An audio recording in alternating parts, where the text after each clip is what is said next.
Welcome to my channel. Today I'd like to show you how to cast plaster shapes using a mold, and we're going to be using Plaster of Paris. So let me just show you what it is. Plaster of Paris, sometimes known as Plaster of Paris or Egyptian skimming plaster, but Plaster of Paris is what we're going to be using. And when you make that, you could use any kind of a mold, but you can see that these ones I'm using have been made for purposes of chocolate making, so you get quite nice shapes and nice detail. And once you've actually cast these molds, you could use them to decorate any number of different surfaces. You could put them on boxes, you could put them on pots, you could make them into fridge magnets, all kinds of things, but they really are quite fun to do. When I had my shop, I used to often do this as a children's party, and that was great. So the normal chocolate mold is either a plastic one like this one, or you could use one of the modern silicone ones. It's just that the shell shape that I'm using today is a plastic one. I like to work with this on a suspended surface, so I've just got an empty plastic container here, and you will also notice that my container that I'm using for the mold is actually wet. It's never a good idea to put the plaster of Paris, which is this dry powder, dry into the mold, because that actually creates problems. I have with me too some water, and I have a little spritz bottle as well, which has water in just in case I need it. So the perfect ratio is normally about 50% water and 50% plaster. So the secret here is to half fill the mold, like so, and I'm just going to do the three bigger ones because they are easier to see. And then you want to just gently start to sprinkle the plaster into that. You'll see that this soaks into the water very, very easily. And where you have narrow bits like this, you do have to be extremely careful that you put plaster there, because it's very easy to forget them. And then you take your mold out and you find that you've actually got nothing. So you want to keep just putting plaster in till you can see that the water is absorbing it all and you're seeing less water. If there is excess water, don't worry about it, because you can easily just tip that off the side of the mold and into the container below. Okay, so once you can see it's filling up nicely like this, I'm going to tap it. I'm afraid it is going to make a bit of a noise, but bear with me, it won't take long. So I'm just going to tap it like this, which means that the plaster starts to settle into the mold. And if necessary, you could just take something like a sucker stick and just scoop the dry plaster into the mold. If you feel that you've got excess of the water, then all you can do is just take your mold and just tip it sideways slightly so that it pours into the container below, or as it's doing here, filling up another mold of mine. Anyway, so I'm going to continue to add some plaster, because as you can see that this is still very sloppy and it's not going to set very well if it is as liquid as that. Keep filling them up and then tap again so that this settles.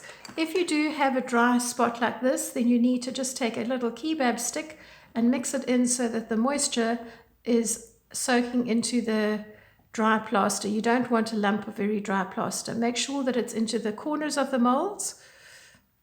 Scoop this little bit in here. Any excess moisture that's lying on the surface, you can just gently scoop into the mold if it has got slightly drier. There we go. So I'm using what I've got on the surface of my plastic mold just to fill that up. And then I'm just going to drag my kebab stick over the surface of it to try and level off the product a little bit more. Make sure that I haven't got any gaps. Going to again tap it, because this will self-level the mold. Oopsie. I need to have that hooked onto the end. It also helps to tap like this, and then you get rid of these little air bubbles which you see poke up to the top. And if you tap them, you'll see that more rise, and that's actually really good, because then you get rid of all of that could create a weak spot, especially on a very, very low profile mold.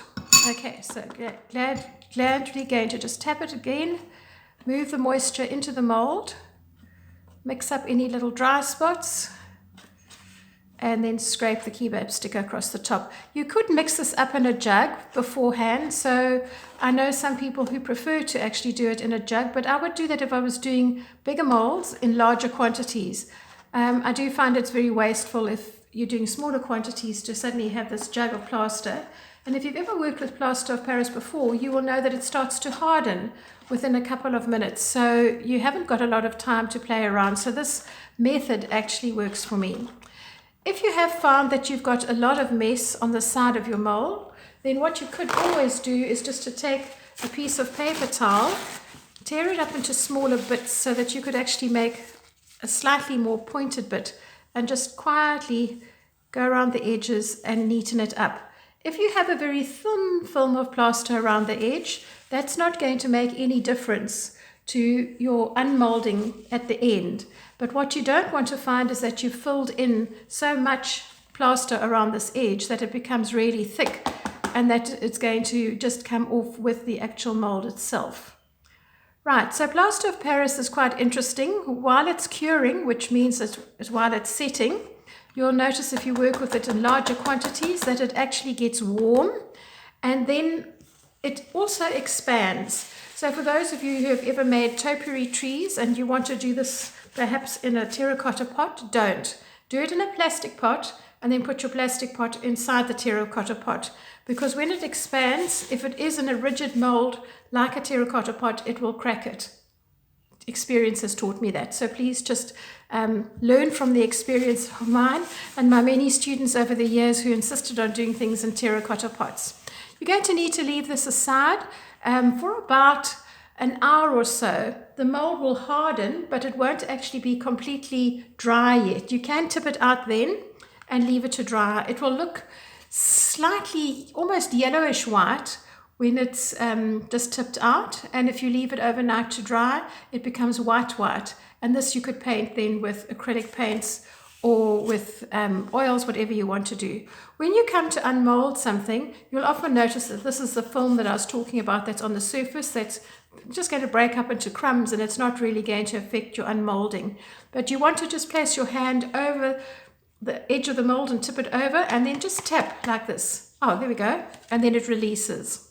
If you find you've got little rough edges around the sides, sometimes you can just smooth them out with your finger, but you could use some very fine grit sandpaper, like water sandpaper, just to sand those edges. And because you've taken care, you've got a nice smooth background, so this will stick nicely onto a surface. The basics of working with plaster molds. And as I said, you could work either with a plastic mold like this one, or you could work with a silicone mold. But the sky's the limit. And once you know the basics and you know what to expect, it's easy to do. So please have fun. Bye.